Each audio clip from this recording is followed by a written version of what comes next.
હે guys, welcome back to my new vlog. Good evening. અત્યારે સાંજના 6 વાગ્યા છે. અમે લોકો જઈએ છીએ કીર્તિ મંદિર જોવા માટે.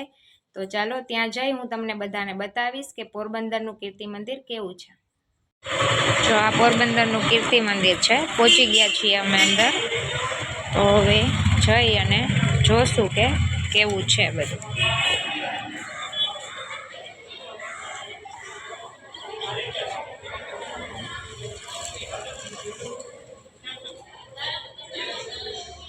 આ ગાંધીજીનું આખું છે અહીંયા સ્મારક ને બધું.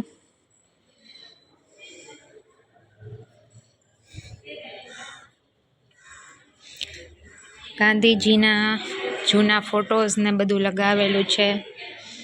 હિંસાના જે પ્રયોગો થયા હતા એ બધું, લડાઈ થઈ હતી એ બધું છે.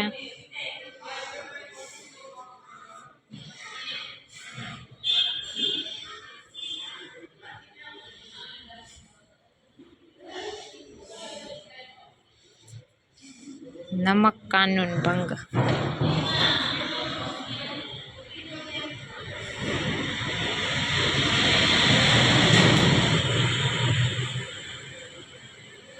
આ બધા જ ગાંધીજીના જૂના ફોટોસ છે.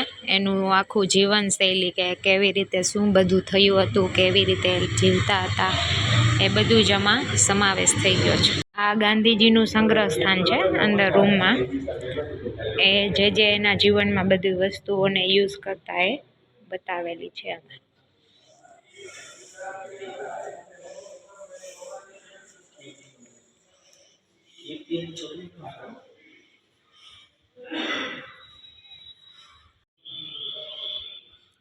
જો આ બધી પહેલાની જૂની વસ્તુઓ છે. તમે જોઈ શકો છો કે કેટલા વર્ષ જૂનું હશે આ બધું.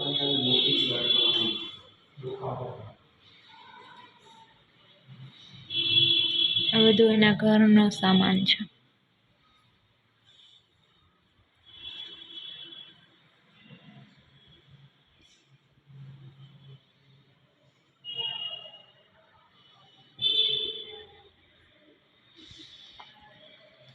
કેટલું જૂનું હશે કા?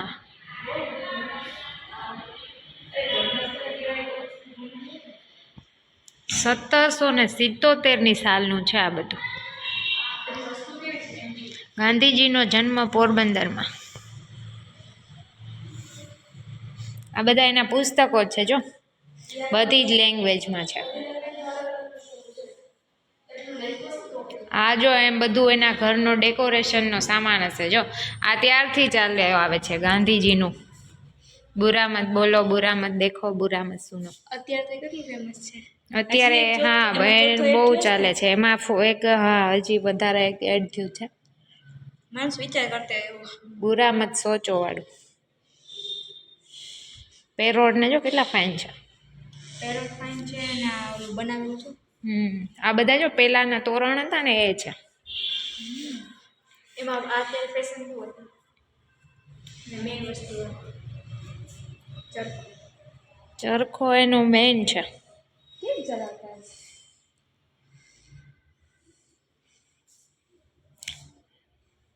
ખાલી એમાં કલર કામ કર્યું હશે, બાકી છે તો ત્યારનો જ, એટલા વર્ષ જૂનો. તો પણ એવો ને એવો છે જો. મોટો છે ને પણ એમને ચલાવતા કેમ? ચલાવવાનું અહીંયા બેસીને આ સાઈડથી આમ ઓલું કરવાનું હોય દોરીથી. કાપડ બનતું ને? કાપડ બને, ખાદી ગ્રામનું બધું બનતું. બધી વસ્તુ મસ્ત છે. સત્ય, અહિંસા, ગાંધીજી અને કસ્તુરબાના બંનેના અહીંયા. કેવું મસ્ત છે. સરસ છે.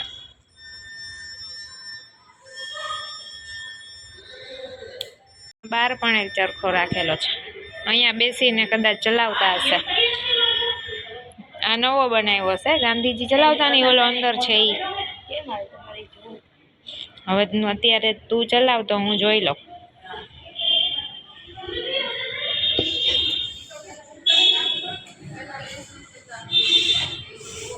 આ જો આપણું ચોપાટી છે.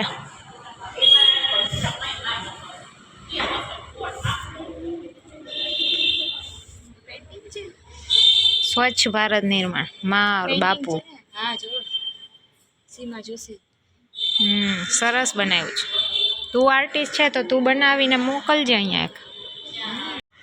આ આખું છે ને જો અહીંયા ફોટો ગેલેરી છે. ગાંધીજીના જન્મથી લઈ અને એનું અવસાન થયું ને ત્યાં સુધીના બધા જ ફોટોસ છે. જે એને કર્યું હતું એ બધું, ઘણા લોકો સાથે ફોટા છે. કેવડું મોટું છે આ? હા પણ મોટું જ હોય ને, ગાંધીજીનું આયુષ્ય કેટલું મોટું હતું. અહીંયા પણ જો બધા ફોટોસ છે ગાંધીજીના. 4 વિભાગમાં અલગ અલગ બંને સાઈડ ફોટોસ લગાવેલા છે. એ બધું જોવા માટે તમારે લોકોએ રૂબરૂ આવવું જ પડશે પોરબંદરમાં.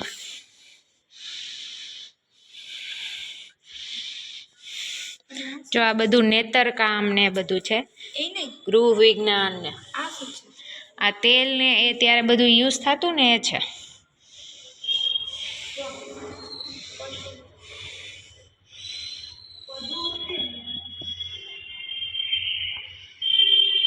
કાશ્મીર જો પેલા જો આવી રીતે આ કાચના બધા રાખતા ને પક્ષીઓને, મારા ઘરે પણ છે મધ બધા અલગ અલગ મગાવેલું. શું પક્ષીઓ? પક્ષીઓને. હા, કાચના પેલા રાખતા ને બધા ઘરમાં. મારા પાસે અત્યારે છે ને.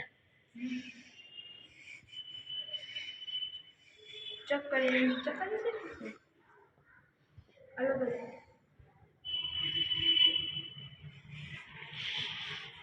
આ ત્યારે પણ દેવી દેવતાઓ પૂજાતા, અત્યારે પણ એ જ પૂજાય છે. મોડલ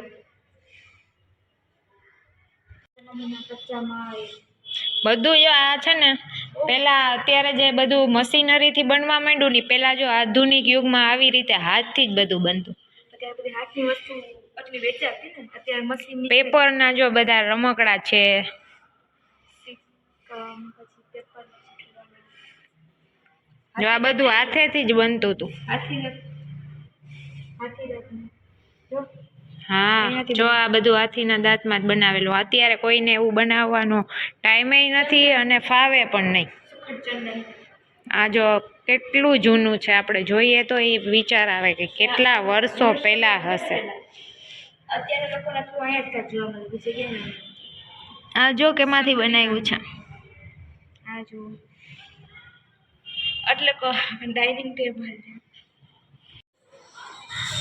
સામે ગ્રીન કલરનું દેખાય છે ને બારીવાળું, એ ગાંધીજી અને કસ્તુરબાનું ઘર હતું. એમાંથી પછી જો આ બધું ભવ્ય બનાવ્યું એ લોકોનું બધું કેવું રાખવા માટે, આપણે લોકોને જાણકારી મળે કે શું શું એ લોકો કેવી રીતે જીવતા એ બધું.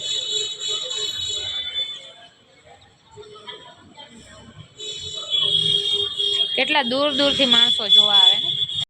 અહીંયા કસ્તુરબાનું ઘર છે. અહીંયા કામ ચાલુ છે.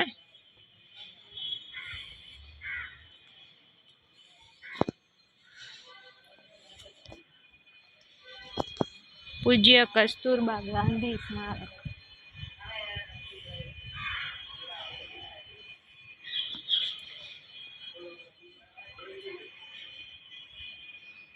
આમાં જો પાણીનો વરસાદ આવે ને ત્યારે પાણીનો સંગ્રહ કરતા આમાં આ ઈ ટાંકી છે જો. તો આ અમારું પોરબંદરનું કીર્તિ મંદિર છે. તમે લોકો પણ જોવા માટે એકવાર પોરબંદર જરૂર આવજો. બહુ સરસ છે. ગાંધીજીનો આખો જીવનશૈલી અને ઇતિહાસ બતાવેલો છે. તો તમે લોકો જ્યારે પોરબંદર આવો ત્યારે ચોક્કસ અહીંયા આવજો.